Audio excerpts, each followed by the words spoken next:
Amen. Que le nom de l'Éternel soit béni. Je suis reconnaissant pour vraiment le temps que nous avons ce matin.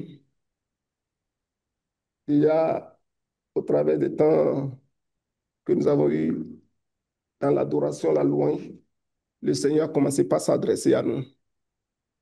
Et également le sujet de prière que le frère Bossé a donné, c'est vraiment dans la même optique de ce que le Seigneur m'a mis à cœur ce matin de partager. Et je suis très reconnaissant au Seigneur qui a déjà préparé la table pour nous. Que son nom soit béni. Je sais que ces derniers temps, nous avons été richement bénis par le Seigneur qui a utilisé plusieurs canaux pour nous communiquer vraiment, je dirais, son amour. Alléluia. Pour nous faire connaître sa volonté. Nous avons été à la conférence de Toronto et nous avons été bénis là-bas. Et nous avons également reçu la visite des ministères au milieu de nous. Alléluia. Et ces ministères, par la grâce que le Seigneur a déposée sur leur vie, nous ont également transmis un héritage. Alléluia. Et le temps pour nous en ce moment, c'est de regarder et de faire une introspection et dire où est-ce que nous en sommes par rapport à tout ce que le Seigneur a rendu disponible pour nous. Et nous pouvons constater que c'est un appel à la consécration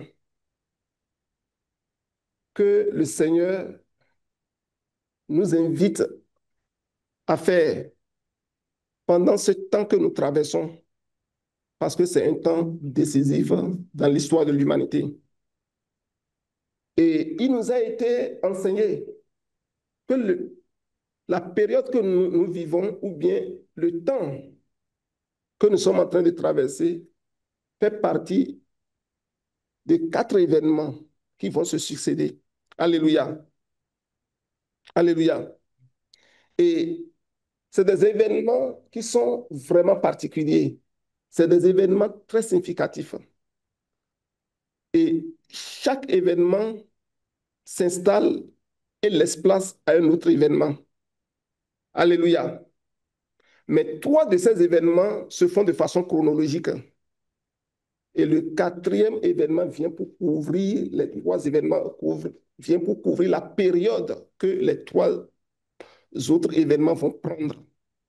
Donc, c'est comme un événement charnière qui vient chevaucher sur tous les autres événements. Alléluia. Et pour mémoire, le premier événement fait partie du temps que nous vivons maintenant où on nous parle des temps de guerre et des rumeurs ou des bruits de guerre. Amen. Et cela, la Bible nous l'a révélé dans le livre de Matthieu, chapitre 24. Amen. Et c'est le temps que nous vivons actuellement. Ça, c'est le premier événement et à considérer de très près. Parce que si nous comprenons le contexte actuel, ça va nous permettre de nous disposer pour rentrer convenablement dans l'événement suivant pour que cet événement ne nous surprenne point. Alléluia. Donc, à la suite de la période que nous vivons, nous avons le début de la tribulation qui va prendre place. Et ici, la Bible parle de la grande tribulation. Alléluia. Et il nous a dit et enseigné que personne ne sera épargné pendant ce temps de tribulation. Que tu sois petit, que tu sois enfant, que tu sois adolescent, que tu sois jeune, que tu sois adulte ou vieillard, tu ne seras pas épargné. Nous savons que du point de vue de l'homme, quand il y a une situation difficile, on commence par faire des tri. On met les enfants de côté d'abord, on va s'intéresser aux femmes ou bien les personnes qui sont enceintes ou bien les personnes vulnérables avec des handicaps quelconques. On commence par faire ce tri-là, ainsi de suite. Mais la Bible nous dit que pendant le temps qui va succéder, qui va venir après le temps que nous sommes en train de traverser, qui est la grande tribulation, il n'y aura pas un tri à faire. C'est là que ça requiert toute notre attention, tout notre sérieux dans la marche avec le Seigneur. Alléluia. Que le nom de l'Éternel soit béni. Alléluia. Donc l'Église ne sera pas épargnée. Comme beaucoup le disent, que l'Église serait déjà enlevée et que l'Église ne pourra pas faire face à ce temps. Donc la préparation est essentielle si nous comprenons que tous feront face à ce temps. Alléluia. Et c'est maintenant que ça se fait. C'est dans cette saison que nous devons nous préparer convenablement pour faire face à ce temps. Et le troisième événement, ou la troisième période, c'est le grand jour du Seigneur, qui est appelé encore le jour de la colère de l'agneau. Amen. Et il nous a dit que pendant cette période, le monde, la façon dont nous voyons le monde se constituer aujourd'hui va être disloqué. La civilisation humaine va prendre fin. L'ordre qui est établi actuellement et qui gouverne le monde, le Seigneur va mettre un terme à cela. Alléluia. Que le nom de l'Éternel soit béni. Et le dernier événement, qui est l'événement que je disais tantôt, le quatrième, mais qui chevauche tous les trois premiers événements, c'est la manifestation des fils de Dieu. Alléluia. Ça veut dire que si nous comprenons cela, ça veut dire qu'à l'heure où nous sommes en train de parler des guerres et des bruits de guerre, les fils de Dieu sont en train d'être révélés, d'être manifestés. Alléluia. Pendant la période de la grande tribulation, le Seigneur va toujours continuer de manifester ses fils. Et également au jour de la colère de l'agneau. Alléluia. Au jour de la grande tribulation. Que le nom de l'Éternel soit béni, parce que la manifestation des fils de l'homme est en cours, va se poursuivre jusqu'à la fin de cet âge. Que le nom de l'Éternel soit béni. Donc, il est donc évident pour nous, alors que nous entendons parler des guerres et des bruits de guerre, de comprendre que le Seigneur est en train de faire un travail au milieu de son peuple. Alléluia. Il n'est pas silencieux. Alléluia. C'est le moment pour nous que chacun puisse prendre position pour voir, considérer sa relation avec le Seigneur. Où est-ce que nous en sommes avec lui présentement? Cela doit m'interpeller et cela doit t'interpeller. Cela doit interpeller chacun de nous. Que le nom de l'Éternel soit béni.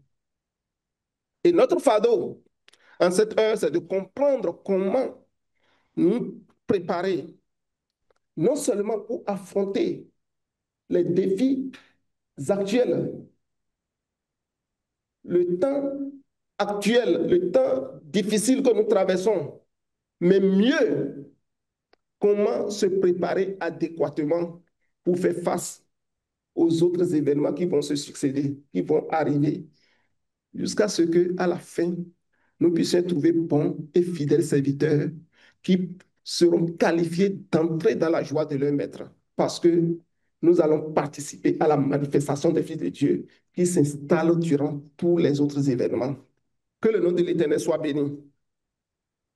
Et c'est vraiment ce que le Seigneur nous a mis à cœur de partager. Donc, l'Église est dans une phase décisive actuellement et nous pouvons dire que c'est un temps sombre. Alléluia.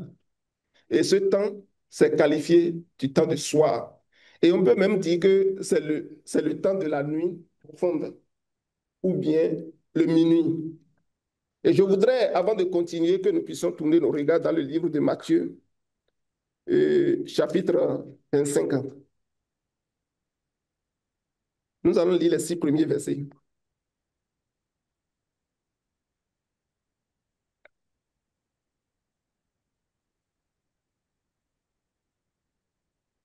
Matthieu, chapitre 25, les 6 premiers versets. Alors le royaume des cieux sera semblable à 10 vierges qui, ayant pris leur lampe, allaient à la rencontre de Dieu. 5 d'entre elles étaient folles et 5 sages.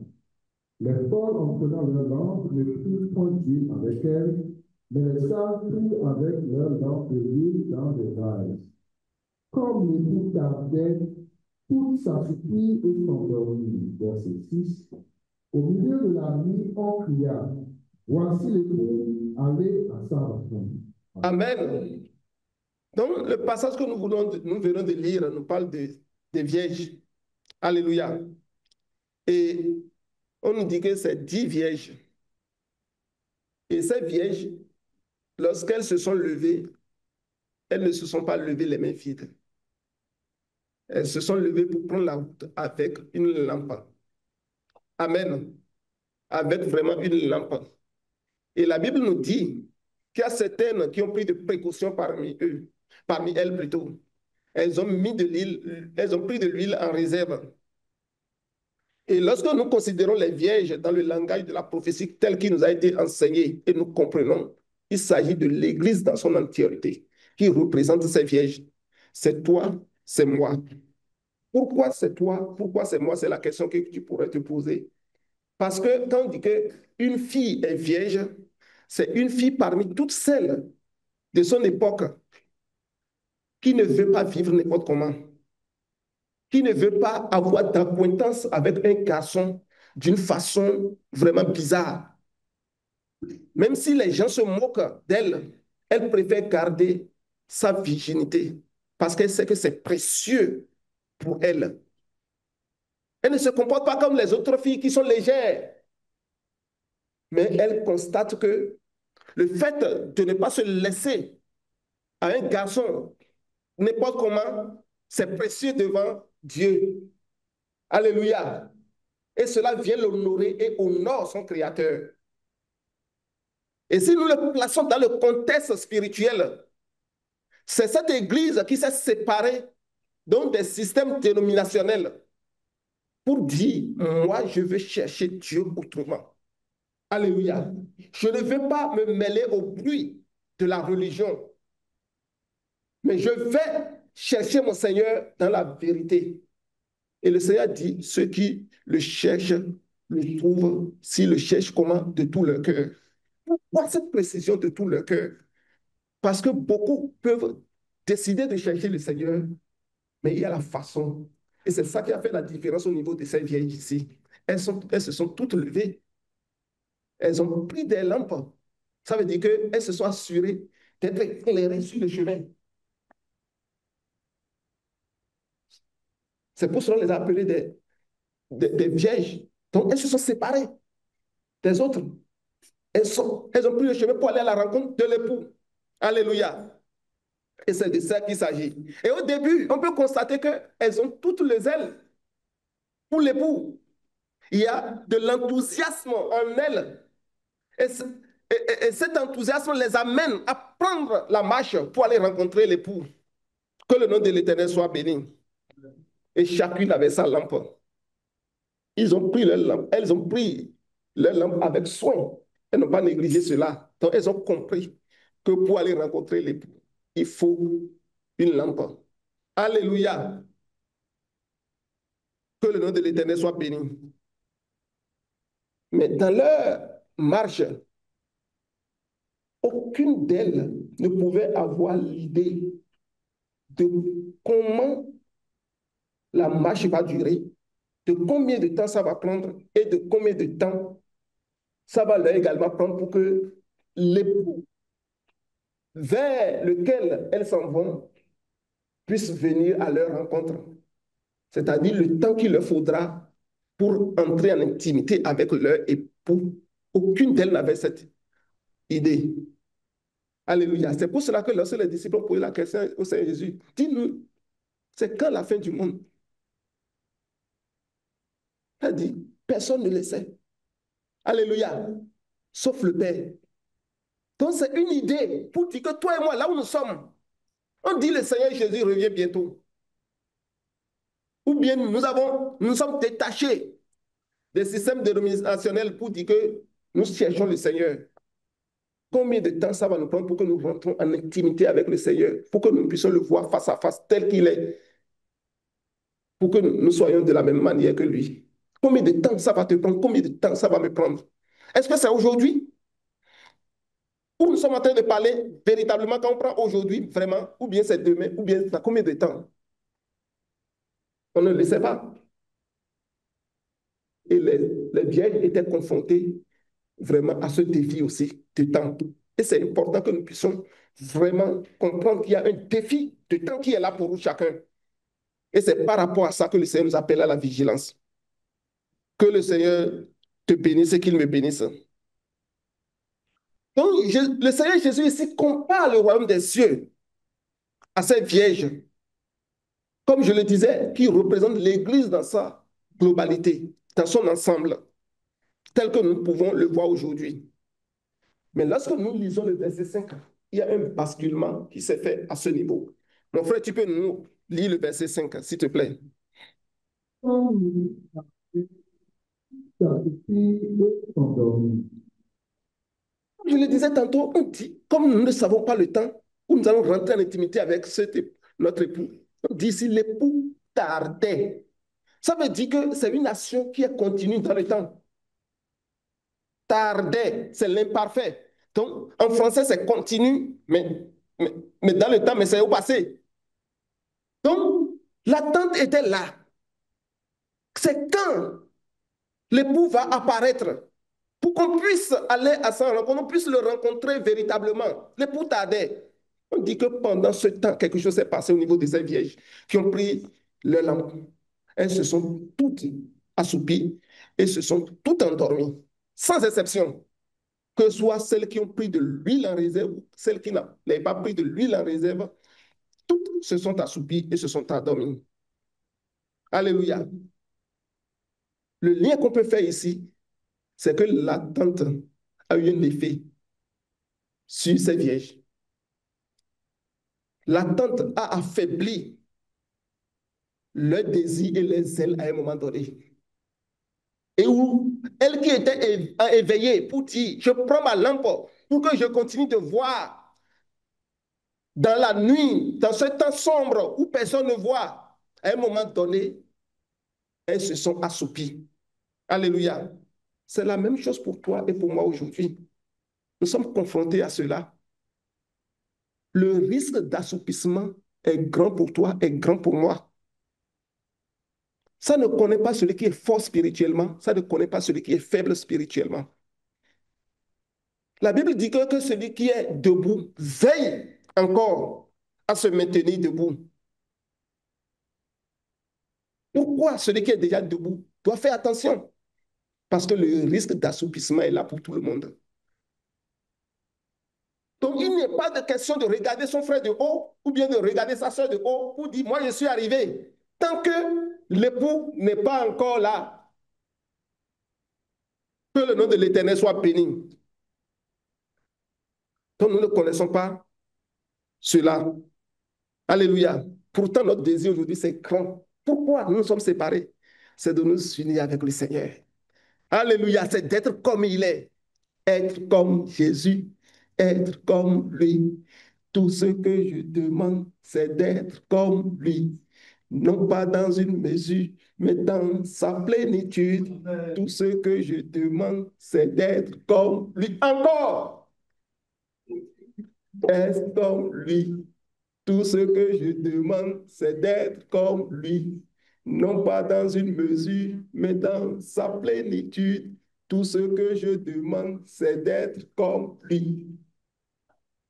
N'est-ce pas que c'est ça? C'est vraiment pour ça que nous sommes là.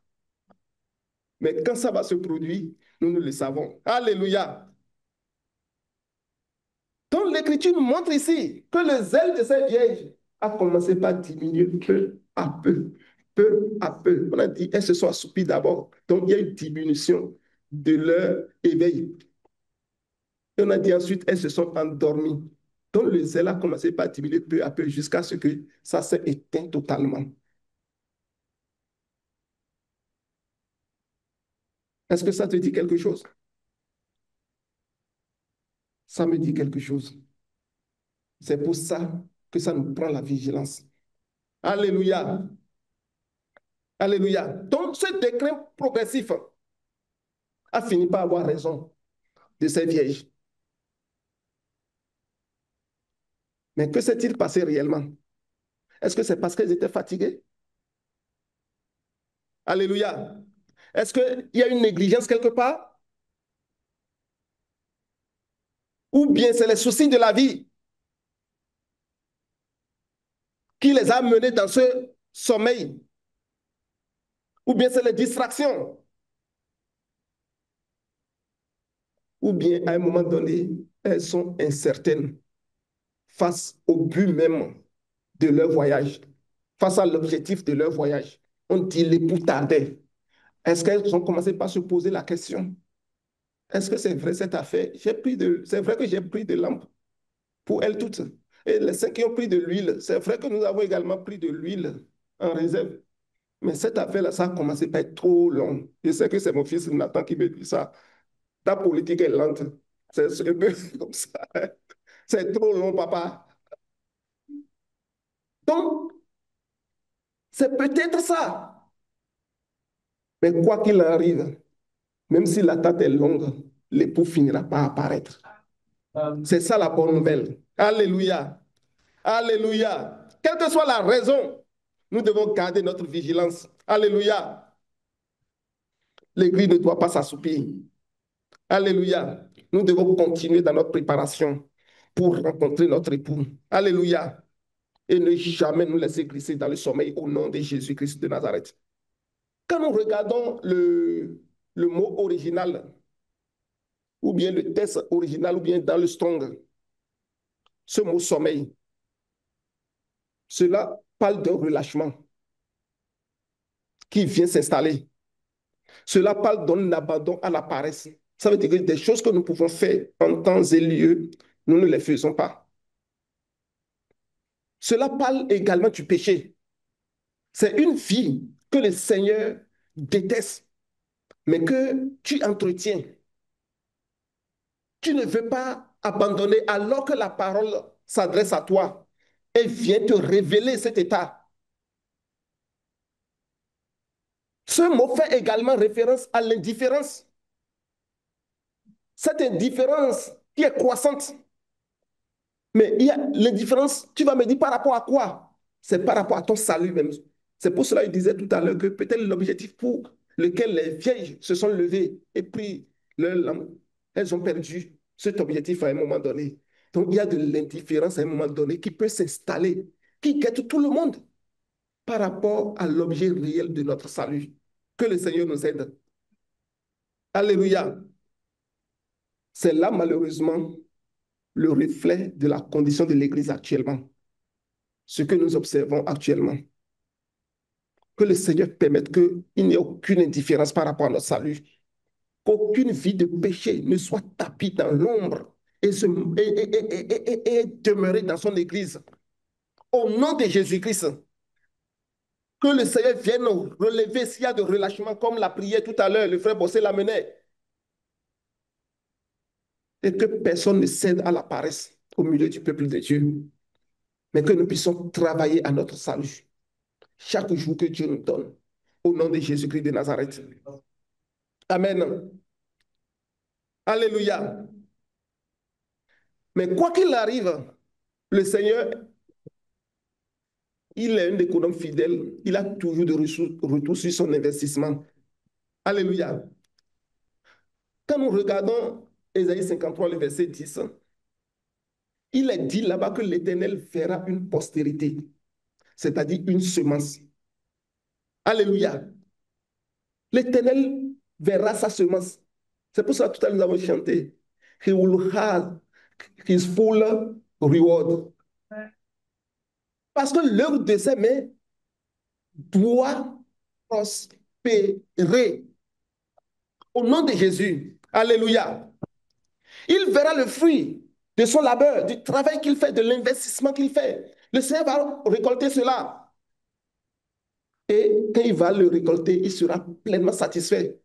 Il ne va pas manquer un iota de sa satisfaction. Est-ce que tu seras dans le fruit du travail que le Seigneur est en train de faire ou non? bien que tu sois vierge. Nous avons vu que ici, ce n'est pas toutes les 10 vierges qui sont entrées dans la communion avec l'époux. Alléluia. Que le nom de l'Éternel soit béni. Mais qu'est-ce que Zacharie nous dit? Quand nous regardons Zacharie 14, Alléluia, il nous dit qu'il y aura de la lumière au temps du soir. Au temps du soir. Nous avons dit que le moment que nous traversons, c'est un moment où on parle de guerre, on parle des bruits de guerre. Le temps du soir. On dit que pendant le temps du soir, le Seigneur va envoyer sa lumière. Alléluia. C'est une promesse du Seigneur pour nous. C'est une promesse du Seigneur pour toi et pour moi. Au temps du soir, il y aura de la lumière. La lumière sera certainement là.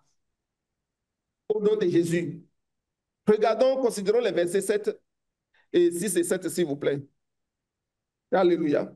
Zacharie 14. En ce jour-là, il n'y aura point de lumière, il y aura du froid et de la glace. Ce sera un jour qui colle du terre. Et qui sera des pas. Regardons ici. On dit que c'est un jour particulier. Un temps obscur. Un temps trouble. Alléluia. Et la parole nous dit qu'en ce jour-là, il n'aura point de lumière. Alléluia. Ce sera ni jour ni nuit. Les vieilles, on a dit qu'à un moment donné, leurs lampes s'étaient éteintes. Elles se sont assoupies, elles se sont dormies. Donc le jour va venir où il n'y aura plus de lumière. Ta lampe pourrait être arrivée à s'éteindre complètement. Mais il y a quelque chose qui va te garder. Le Seigneur dit qu'il envoie sa lumière. Alléluia. Que la lumière va apparaître le soir. Alléluia. Alléluia. Que le nom de l'Éternel soit béni. Parce que c'est un moment qui est marqué par une étrange absence de clarté. La visibilité ne sera pas là. La confusion va régner, c'est ce que ça veut dire. Comme aujourd'hui, au sein de l'Église de Dieu, la confusion peut décourager les cœurs. La confusion peut faire en sorte que les gens peuvent s'égarer. C'est le soir, c'est la nuit. Mais le Seigneur va envoyer sa lumière. Il envoie toujours sa lumière. Alléluia. Que le nom de l'Éternel soit béni. Mais comment il va envoyer cette lumière? Lisons encore notre passage de Matthieu, chapitre 25, verset 6. Alléluia.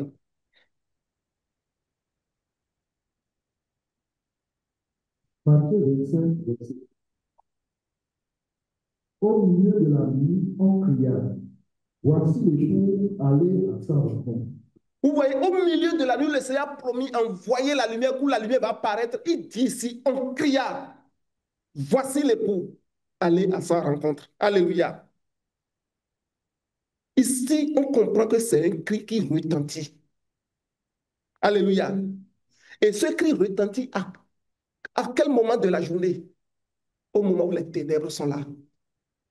Ce n'est pas au moment où tout le monde est éclairé que le cri s'est fait entendre. Au moment où les vierges, leurs lampes se sont éteintes, elles ont commencé par dormir. C'est en ce moment précis que le cri a retenti. Alléluia. Et ce cri, nous pouvons considérer ou comprendre que c'est un appel au réveil. Relève-toi, toi qui dors, relève-toi d'entre les morts, et Christ t'éclairera. C'est un appel au réveil. C'est une trompette spirituelle qui sonne, qui résonne. Alléluia. Et se fait entendre au milieu de la nuit. Précisément au moment où l'Église somnole. Précisément au moment où l'Église tombe dans le sommeil. Où elle est profondément endormie. En ce moment, le Seigneur fait entendre son cri. Il fait sonner cette trompette retentissante. Que son nom soit béni. Nous allons considérer le passage de Matthieu 24, verset 31, pour avoir une idée sur ce corps de personnes qui a l'habileté de faire entendre ce cri, de sonner cette trompette spirituelle.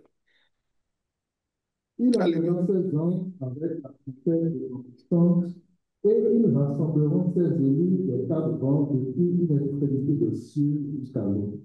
Vous voyez, ici, c'est des anges que le Seigneur a disposés. Ce n'est pas des anges esprits, c'est des anges humains, des hommes qualifiés pour sonner cette trompette que le Seigneur a préparée. On a dit que qui va les envoyer? C'est le Seigneur même qui va les envoyer. Alléluia. Alléluia. Donc, comme je le disais, que le temps, le premier événement qui est en cours, c'est le temps des guerres et des bruits de guerre. Alléluia. Nous devons maintenant, plus que jamais, nous préparer face aux événements qui vont se suivre, alors que nous nous préparons à affronter, nous nous équipons pour affronter ce temps. Nous allons également nous préparer à affronter les événements qui vont venir. Alléluia. Parce que le Seigneur est disposé pour nous donner les ressources nécessaires pour que nous puissions être en mesure de rencontrer l'époux. Que le nom de l'Éternel soit béni. Et il nous a dit ici dans Matthieu 24, verset 31, que le Seigneur lui-même va envoyer ses anges avec une trompette retentissante. Et ce n'est pas dans un point particulier de la terre que ça va se faire. C'est-à-dire le travail que le Seigneur est en train de faire, c'est dans tout le monde entier, sur toute la surface du globe terrestre qui fait ce travail-là. Ce n'est pas à Québec seulement qu'il le fait. Ce n'est pas ou bien en France seulement qu'il le fait. Il le fait dans tout le monde entier, d'une extrémité à l'autre. Que le nom de l'Éternel soit béni. Alléluia. Et lorsque le Seigneur va envoyer ces anges, ces personnes que lui-même il a qualifiées, il a dit que c'est pour faire retentir la trompette. Et comme je le disais, c'est un appel puissant pour appeler l'Église à se réveiller. Réveille-toi, toi qui dors. Relève-toi d'entre les morts et Christ t'éclairera. Alléluia. Donc, c'est un appel non seulement à se réveiller, mais quand on se réveille, il faut se rassembler. Là où sera le corps. Alléluia. Là où sera du moins le cadavre, c'est ça, non? Là aussi sera assemblé le corps. L'aigle, les aigles, du moins, là où sera le corps, là sera assemblé du moins les aigles. Donc, c'est un cri également pour venir nous rassembler autour de notre Seigneur Jésus-Christ, autour de l'époux que nous sommes en train d'attendre, autour de l'endroit où nous devons demeurer pour rencontrer, pour que lorsque l'époux va apparaître, nous puissions rentrer dans sa joie, dans son intimité. Alléluia.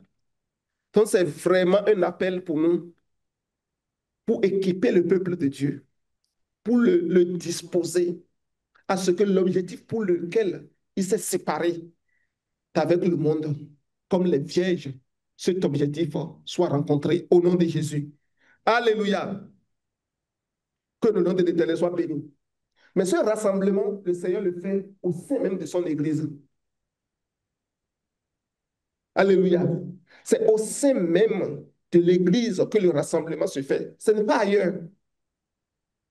C'est pour cela que nous devons être attentifs à tout ce que le Seigneur nous dit. Parce que c'est ça qui vient nous rassembler. Ce n'est pas autre chose. Ce n'est pas un miracle particulier qui va se faire. Mais le Seigneur vient nous rassembler par le cri de la trompette retentissante. Alléluia. Que le nom de l'Éternel soit béni. Et comme nous pouvons être en train de le constater déjà, ce cri, c'est un message. C'est vraiment un message. Mais un message qui s'intensifie, qui s'amplifie progressivement, doucement. Et ce message devient très fort au milieu de la nuit.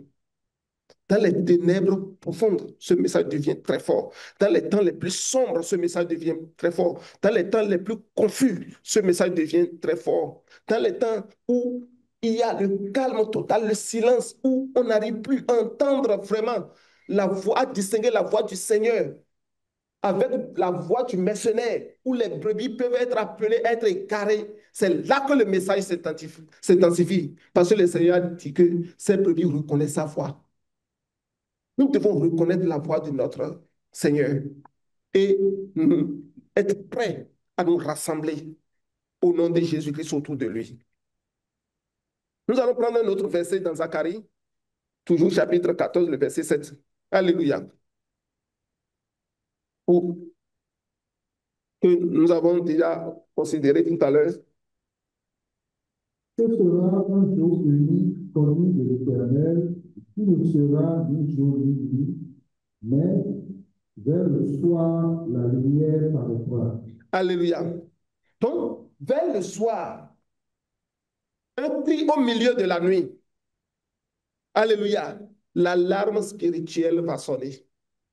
C'est comme on dort et on ne veut pas être en retard pour certains rendez-vous. On met l'alarme dans la nuit pour que l'alarme nous réveille. Le Seigneur dit au milieu de la nuit où il n'y a plus de lumière, c'est ni jour ni nuit.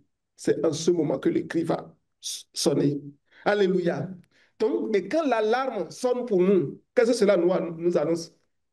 Un événement imminent de ton agenda est sur le point d'arriver. Si c'est que tu dois te réveiller pour aller au travail, c'est un événement imminent pour toi, que l'alarme vient t'indiquer où tu as placé ton alarme pour ça. L'alarme sonne, oh, je dois aller au travail, il faut que je m'apprête rapidement. Si c'est pour prier, oh, il faut que je prie. Si c'est pour vraiment aller à un rendez-vous, ton alarme spirituelle va sonner fortement pour te dire un événement imminent est là. Réveille-toi et prépare-toi pour ça. Alléluia. C'est ce que l'alarme vient indiquer pour nous demander de nous dire que nous devons nous préparer pour vraiment être dans les conditions requises pour rencontrer notre époux. Que le nom de l'Éternel soit béni. Nous allons regarder Ésaïe 60, verset 2. Alléluia. Pour dire que pendant que les ténèbres couvrent toute la terre et l'obscurité sur tous les peuples, il y a quelque chose qui doit et qui va demeurer sur nous autres. Alléluia. Nous ne sommes pas des enfants des ténèbres. Alléluia. Pour nous laisser aux ténèbres. Les ténèbres ne peuvent pas avoir raison sur toi. Les ténèbres ne peuvent pas avoir raison sur moi. Les ténèbres ne peuvent pas avoir raison sur l'Église de Dieu qui est attentif aux cris qui sonnent dans la nuit. Parce que pendant ces ténèbres, on a dit que c'est là que le cri est en train, la trompette est en train de résonner, le cri est en train de se faire entendre. Alléluia. Ésaïe 60, verset 2. Voici les ténèbres couvrent la terre et l'obscurité les peuples, mais sur toi l'Éternel se lève, sur toi sa gloire apparaît. Alléluia. Il dit que pendant que les ténèbres sont là, épaisses, et l'obscurité couvre tous les peuples, et les ténèbres toute la terre, mais sur toi, sa gloire va apparaître. Pourquoi sa gloire va apparaître sur toi pendant ce temps? Parce que tu aurais entendu ce cri qui va sonner dans la nuit. Tu aurais entendu ce cri comme réveil qui va te réveiller. Alléluia. C'est pendant ce temps que la gloire de l'Éternel peut apparaître sur ta vie. Donc, c'est pour un peuple qui va entendre le son de la trompette. C'est sur ce peuple que la gloire de l'Éternel va apparaître, non sur un autre peuple. Est-ce que tu es ce peuple disposé à te laisser réveiller par ton réveil spirituel qui te dit que l'événement imminent est là? Ou bien le réveil sonne et comme nous avons l'habitude de le faire, on, on met ça de côté, on fait rapide, on fait vite même pour l'éteindre. Vous dire, oh, c'est pas grave, je suis le premier à faire ça. Nous avons encore le temps, j'ai encore le temps. Que le Seigneur nous aide à changer cette habitude. C'est une habitude qui ne va pas nous aider à ce que la gloire de Dieu se manifeste sur nous. Alléluia. Que le nom de l'Éternel soit béni. Au nom puissant de Jésus-Christ de Nazareth. Donc, ton secours vient précisément pendant ce temps de ténèbres. Donc, quand les ténèbres sont là, la confusion est là. Est-ce que toi, enfant de Dieu, qui est attentif au son de la trompette, tu devrais être dans la confusion au même moment que les autres? Non, parce que la Bible nous dit que les ténèbres vont couvrir toute la terre. C'est-à-dire tout le monde sans exception. Les ténèbres vont s'installer. L'obscurité va couvrir tous les peuples, que ce soit les langues, les ethnies et autres. Les ténèbres vont s'installer. Mais il dit sur toi, sa gloire va apparaître. C'est ça ton espérance. C'est pour cela que tu dois être alerte au cri. Alerte au son de la trompette. Alléluia. Je posais la question à un ministère, il y a un frère qui était avec moi pour lui poser la question pour ça. Comment on peut faire pour être toujours prêt, pour grandir dans la foi comme cela se doit? Mais il disait, mais c'est trop simple, c'est pas compliqué. Chaque fois que tu écoutes la parole de Dieu, tu fais ce que la parole te dit simplement. Tu ne cherches pas ailleurs. La parole de Dieu vient te révéler quelque chose aujourd'hui, dans le moment précis. C'est là qu'il faut prendre la parole et agir en conséquence. Même si c'est banal, c'est simple. Chaque temps et aussi longtemps que tu vas te comporter de cette façon, tu es sûr que ta croissance est assurée. Tu es sûr que tu grandis convenablement. On dit, ah oui, c'est tout. Il dit, oui, c'est ça. C'est ça que les autres, ils ont fait. Ils sont là où ils sont aujourd'hui. Ils n'ont pas fait autre chose. Et c'est là le cri de la trompette. La trompette retentissante qui vient réveiller, qui vient rassembler, qui vient te disposer à te rassembler. Parce que tu écoutes le son de la trompette et tu réponds à l'appel. Alléluia, pour que la gloire de Dieu s'installe sur toi, rayonne dans ta vie. Donc, il est plus que jamais urgent de sortir de notre sommeil. Alléluia. De reprendre conscience de la gravité de l'heure que nous traversons et de réparer rapidement les brèches s'il y en avait. Alléluia. De relever ce qui est tombé, ce qui est branlant, ce qui est coulant. Relevons cela et tenons-nous fermes dans la marche. Alléluia. Restaurons ce qui est négligé présentement. C'est un aspect de ma vie qui est négligé sur le plan spirituel, que le Seigneur me donne la force de restaurer cela. Et qu'il te donne la force de restaurer également cela. Alléluia. Et qui nous donne de nous préparer, de nous équiper et d'être dans la préparation active pour la rencontre de notre époux. C'est de cela qu'il s'agit. Donc, c'est un cri du réveil, ou le cri du réveil au temps de la fin.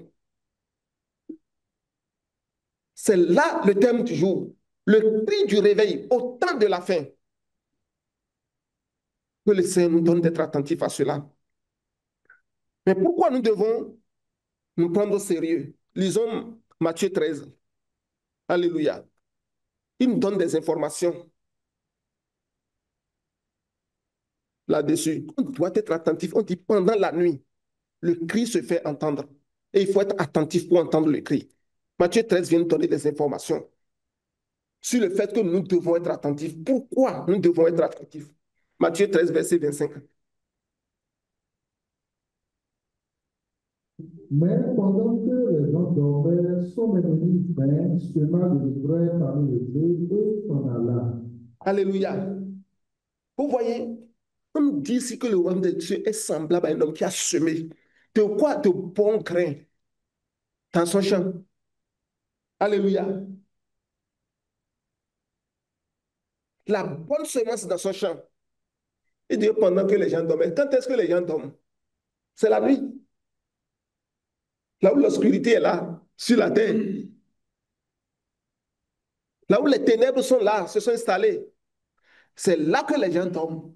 On dit que pendant que les gens dormaient, son ennemi est venu doucement, tranquillement, s'est infiltré dans les champs et a semé de mauvais grains, et a semé de l'ivraie parmi la bonne semence qui a été mise sous terre.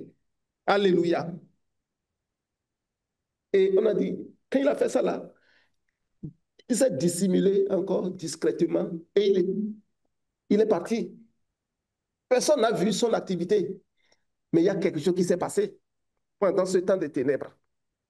Nous devons être vigilants alors que nous entendons les guerres, les bruits de guerre par-ci, par-là. Nous devons être plus que jamais vigilants. Sinon, l'ennemi va vraiment semer de mauvaises choses dans nos pensées, va semer vraiment de l'ivraie dans nos vies. Parce que si nous nous laissons à n'importe quelle information que nous écoutons, l'ennemi va venir discrètement semer des choses dans ta vie, dans ma vie, si jamais cela arrivait. Parce que c'est pendant ce temps que les gens dormaient qu'il a pris l'avantage pour faire ce qu'il devrait faire. Alléluia. Donc, il est impossible pour nous de le savoir si nous sommes toujours dans cet état d'indifférence du sommeil. Quand est-ce que l'ennemi va intervenir? Alléluia. Et lorsque nous considérons le verset 7 de Matthieu 25, il a dit que les vieilles, alors qu'elles dormaient, il y a un cri qui s'est fait entendre à un moment donné. Et elles ont fait quoi? Elles se sont réveillées, toutes, sans exception. On peut le regarder. Matthieu 25, verset 7, il dit, alors toutes ces vieilles se réveillaient et préparaient les lampes. Ah, elles ont commencé par courir. Regardez, c'est où j'ai déposé même déjà ma lampe. C'est à mes cheveux ou bien au pied de mon lit. C'est d'un côté ou bien c'est de l'autre.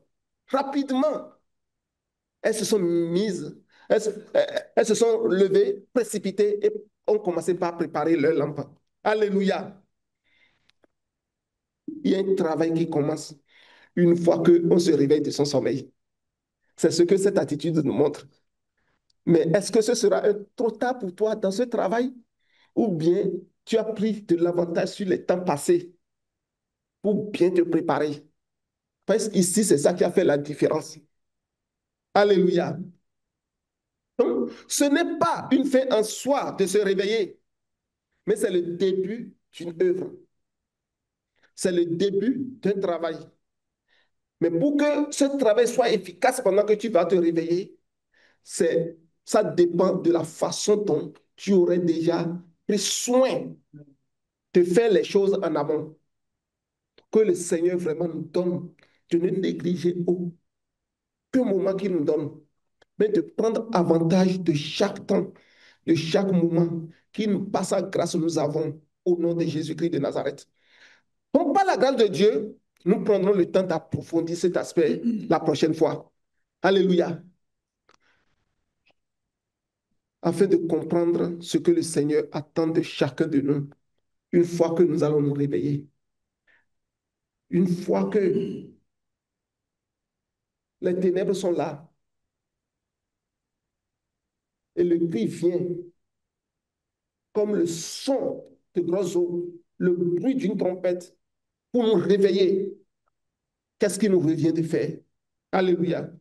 Le Seigneur, dans son amour, fait entendre actuellement ce cri strident. Il fait entendre ce cri qui est persistant, ce cri qui est continu. Le Seigneur le fait entendre. Il le fait entendre au travers de ses anges, il a dit. Alléluia. Donc, des différents ministères.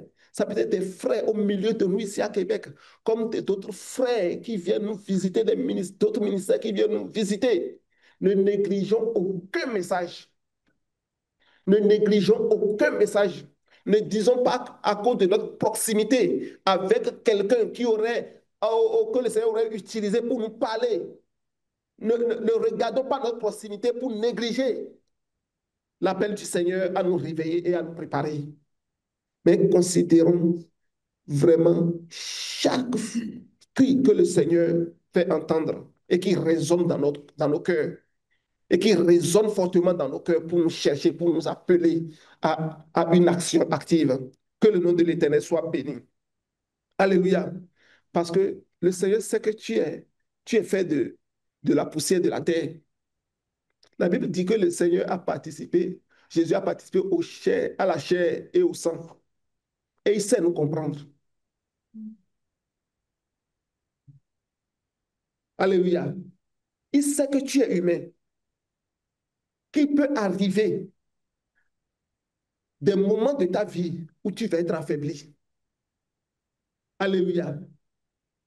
On a vu ça dans la vie des disciples même du Seigneur. Ceux qui sont restés avec lui pendant les jours de sa chair, qui ont été vraiment enseignés bouche à bouche par le Maître. Il est arrivé même que ils étaient affaiblis aussi. Mais le Seigneur dit que pendant ce temps de ténèbres, le cri vient toujours pour nous réveiller. Alléluia. Le Seigneur ne peut pas t'abandonner. Si tu reconnais dans ta vie, à un moment donné, qu'il y a une faiblesse quelque part, crie à lui. Il va te répondre. Il va faire résonner le cri de la trompette au milieu de ta nuit, au milieu de tes ténèbres. Parce qu'il a dit, réveille-toi, toi qui dors, relève-toi d'entre les morts et Christ t'éclairera. Alléluia.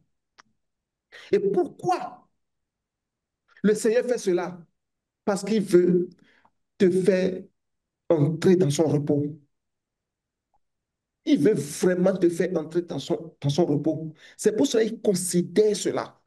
Il considère ton état. Et il n'est pas découragé de ton état. Pourquoi? Parce qu'il a de l'espérance en lui. Alléluia. La Bible dit que Dieu a tant aimé le monde qu'il a envoyé, qu'il a donné son Fils unique, afin que quiconque croit en lui ne périsse point, mais qu'il ait la vie éternelle. Alléluia.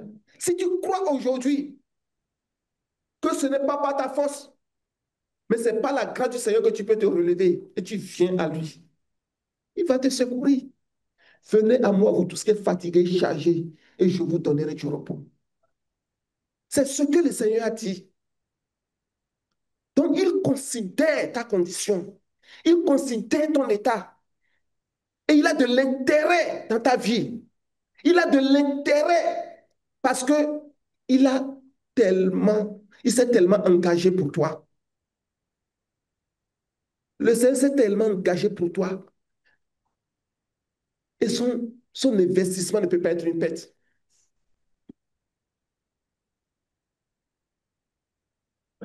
Le Seigneur Jésus allait à la croix.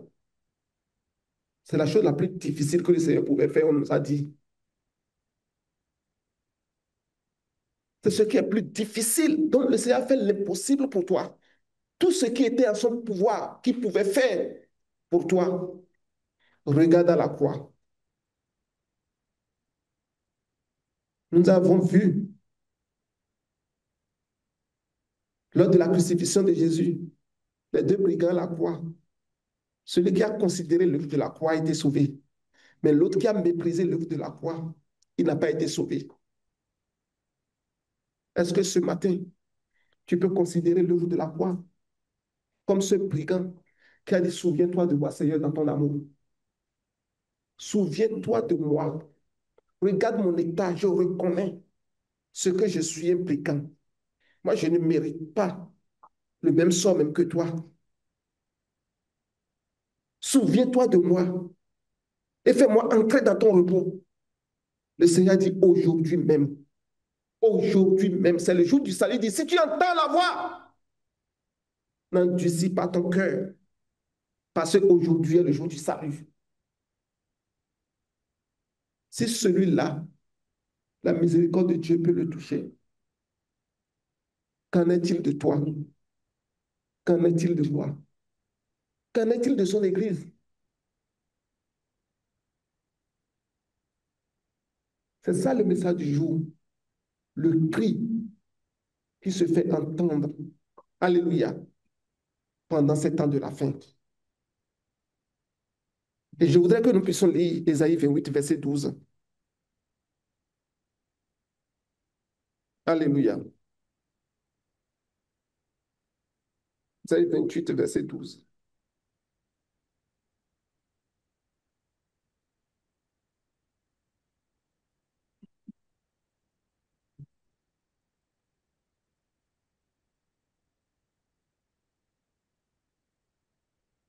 Et voici le repos. Laissez reposer celui qui est fatigué. Voici le lieu du repos. Mais ils n'ont point voulu écouter. Vous voyez, le Seigneur comprend que dans la marche, tu peux être fatigué. Mais lorsque tu es fatigué, il vient à toi et te dit, c'est ici le lieu du repos. C'est ici le lieu de rafraîchissement. Comme dans le désert, il a fait sortir son peuple d'Égypte. Et le peuple errait dans le désert. Le Seigneur s'assurait de leur trouver chaque campement pour les faire reposer. Et ensuite, il dit, levez-vous, partez. Et la Bible nous dit, dans Ésaïe 28, parce que le Seigneur sait qu'il peut y avoir de l'assoupissement pour toi sur le chemin. Le sommeil peut s'installer, l'indifférence peut s'installer. Il fait tout pour te préparer un temps de repos pendant cette marche. Et ici, dans Ésaïe 28, verset 12, il me dit, c'est ici le repos avec lequel vous pouvez vous reposer dans d'autres versions. C'est avec ce repos que tu peux te reposer, pas avec un autre repos. Celui qui est fatigué, et c'est ici le rafraîchissement. Donc, si tu es fatigué, le repos se trouve en lui, ailleurs. Reviens à ton premier amour. Reviens à lui, parce qu'il a préparé un repos pour toi. Alors que tu entends toutes ces paroles que le Seigneur t'adresse, c'est parce qu'il a préparé un repos pour toi. Et il te dit aujourd'hui, c'est ici le repos pour celui qui veut se reposer. C'est ici le repos qui fait reposer. Pour celui qui est fatigué, c'est ici le repos. Et c'est ici le rafraîchissement. Mais dans le cas d'Israël, on a dit, ils n'ont pas voulu écouter. Cela n'est pas ton sort, cela n'est pas ta part, cela n'est pas ma part. Nous disons, Seigneur, parle, je t'écoute. Je vais saisir ton repos ce matin. Alléluia. Je vais saisir ton repos. Parce que beaucoup au sein du peuple de Dieu refusent ce repos aujourd'hui et continuent d'errer. Alléluia. Et continuent de courir à leur bête. Ma prière pour toi et pour moi, c'est que nous ne fermions pas nos cœurs à ce cri strident qui sonne, qui nous rassemble pour notre salut, qui nous rassemble pour notre intimité avec notre Seigneur, qui nous rassemble pour notre intimité avec notre époux. Alléluia. Que nous puissions entendre cette voix par sa grâce et saisir la main tendue qui nous est lancée. Cette main de grâce, nous puissions saisir cela. Au nom de Jésus. Alléluia. Retournons au Seigneur. Parce que c'est le repos qui fait reposer, c'est le repos pour le rafraîchissement. Retournons, Seigneur, dans la repentance aujourd'hui, avec un cœur sincère. Examinons-nous et voyons c'est quoi notre état d'assoupissement. C'est quoi notre état de sommeil. C'est quoi notre état d'indifférence. C'est où nous sommes tombés. Examinons-nous par rapport à ça. Parce que c'est ici le rafraîchissement. Il se souvient de nous dans cette période difficile de minuit et désire envoyer sa lumière afin de nous réveiller, afin de nous préparer. Parce que la lumière qui jaillit de sa face nous donne la vie. Alléluia. Le repos, la tranquillité se trouve dans notre Seigneur. C'est dans ce repos. Pourquoi c'est important pour le Seigneur qu'il dise que c'est ici le repos qu'il fait reposer? C'est ici le rafraîchissement. Pourquoi? C'est important pour le Seigneur. Comme je le disais, il comprend que tu es fait de chair, que tu es fait de poussière. Mais ce repos est important pour lui, parce que c'est ce repos qui donne le salut. C'est ce repos qui peut assurer ton salut, mon frère. C'est ce repos qui peut assurer ton salut, ma soeur. Lisons Ésaïe 30, verset 15. Alléluia.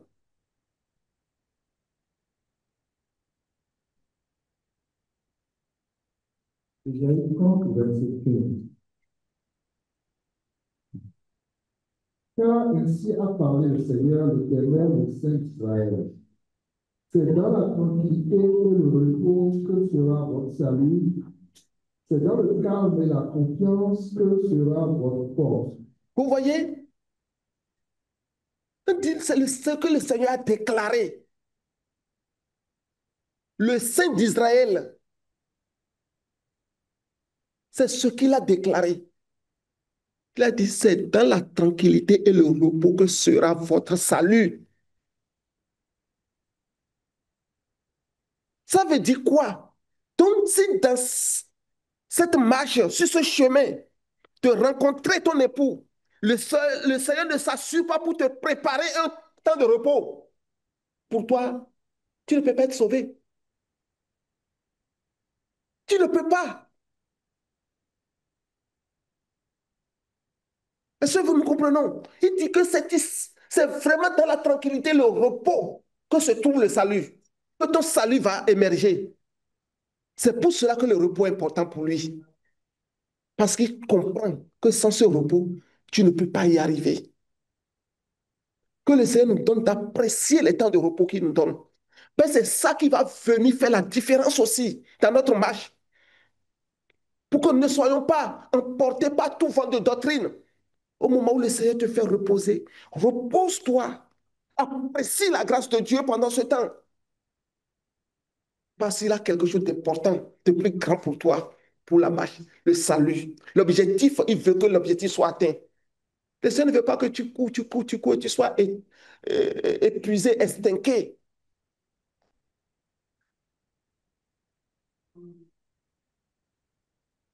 Mais il s'assure que dans cette marche, il ne te prépare des temps de repos, des temps de rafraîchissement. Et il dit qu'il le fait pourquoi? Pour ton salut. Il dit même que c'est dans cela que réside ton salut. Oh, c'est fort. Que le Seigneur nous donne d'apprécier cela. Au nom puissant de Jésus-Christ. Parce qu'à l'entame de cette méditation, nous avons émis une déclaration suivie d'une question pour dire que nous sommes dans la période des guerres et des bruits de guerre. Et qu'après cette période, ce sera la grande tribulation. Et que l'Église va demeurer sur cette terre pour vivre ce temps, contrairement à ce que les gens sont en train de dire, que l'Église sera enlevée. De ne pas se laisser distraire par cela, mais de comprendre que nous devons être efficacement préparés pour faire face à cela. Alléluia. Alléluia. Pour passer ce temps de jugement, pour passer le temps qui va venir encore, la grande colère de l'agneau. Mais est-ce que nous sommes prêts à faire face à tout cela? Est-ce que déjà, là où je suis prêt à faire face à ce temps déjà de guerre et de plus de guerre? Est-ce que je suis suffisamment équipé à aller au-delà de ça, la grande tribulation? Est-ce que je suis équipé pour aller au temps du jour de la colère de l'agneau? Et nous avons dit que c'est quelque chose d'important que le Seigneur est en train de faire pendant tous ces trois événements. La manifestation des fils de Dieu. Lorsque tu entends sa parole qui te dit aujourd'hui c'est le jour de salut et tu réponds chaque fois à cela, le Seigneur même assure ton repos, ce repos qui garantit ton salut dans cette marche. Et c'est de cela qu'il s'agit. Que le Seigneur te bénisse, que le Seigneur me bénisse, que le Seigneur bénisse chacun de nous au nom puissant de Jésus-Christ de Nazareth. Qu'est-ce qu'il a dit à l'église de Philadelphie? Parce que tu as gardé la parole de la persévérance en moi. Je te garderai à l'heure de la tentation, de l'épreuve qui va venir sur tout le monde entier pour éprouver les habitants de la terre. Il n'a pas dit à l'église de Philadelphie, là, je vais te prendre, je vais t'enlever du milieu de la terre. Quand la grande tentation sera là, la grande tribulation sera là, les grandes épreuves seront là. Toi, tu ne seras pas là à l'église de Philadelphie, je te prends. Parce que tu as gardé la parole là, je te prends. Le Seigneur n'a jamais dit ça. L'enlèvement, c'est une fausse doctrine qui vient nous détourner de notre espérance, qui vient nous empêcher et qui vient faire obstacle au but de notre marche avec le Seigneur. Le Seigneur dit à l'église de Philadelphie, parce que tu as gardé la parole, toi aussi, je promets de garder. J'assure le repos qui va te donner le salut. Je l'assure pour toi. Je promets de garder. Que cela soit vrai pour toi, que cela soit vrai pour moi, que cela soit vrai pour chacun de nous. Parce qu'il nous donne de garder sa parole au nom puissant de Jésus-Christ. Alléluia. Que chacun puisse répondre à ce cri de réveil, à ce cri de restauration, à ce cri qui nous amène à nous préparer et à être convenablement préparés au nom de Jésus-Christ de Nazareth.